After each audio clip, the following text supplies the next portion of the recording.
বীরভূমের মোহাম্মদ বাজারের তালবাঁধে ডাম্পারে আগুন, দাঁড়িয়ে থাকা ডাম্পারে আগুন লেগে যায়।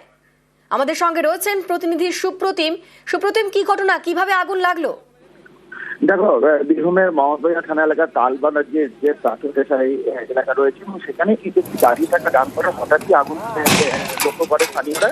কিন্তু লক্ষ্য করার সঙ্গে সঙ্গে আগুন গোটা ডাম্পারের মধ্যে ছড়িয়ে পড়ে এবং বোঝার আগে কিন্তু ডাম্পারটি পুরো ছাই হয়ে যায়।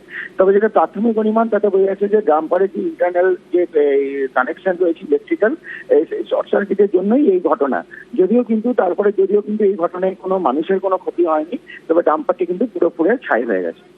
বেশ।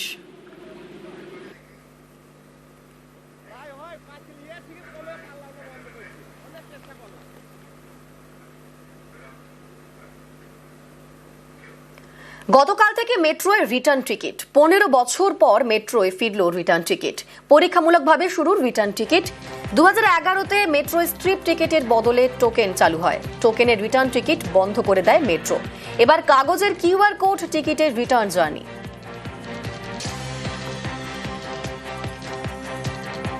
রিটার্ন টিকিটের জিনিসটা আমি আপনার কাছ থেকেই প্রথম জানলাম। তবে হ্যাঁ, সুবিধা তো অবশ্যই হবে। পার্সোনালি আমি যতদিন এটা এসছে ফিচারটা যে অ্যাপ থেকে কাটতে পারো, তারপর থেকে আমাকে লাইনে আর দাঁড়াতে হয়নি, সেটা খুবই ভালো হয়েছে।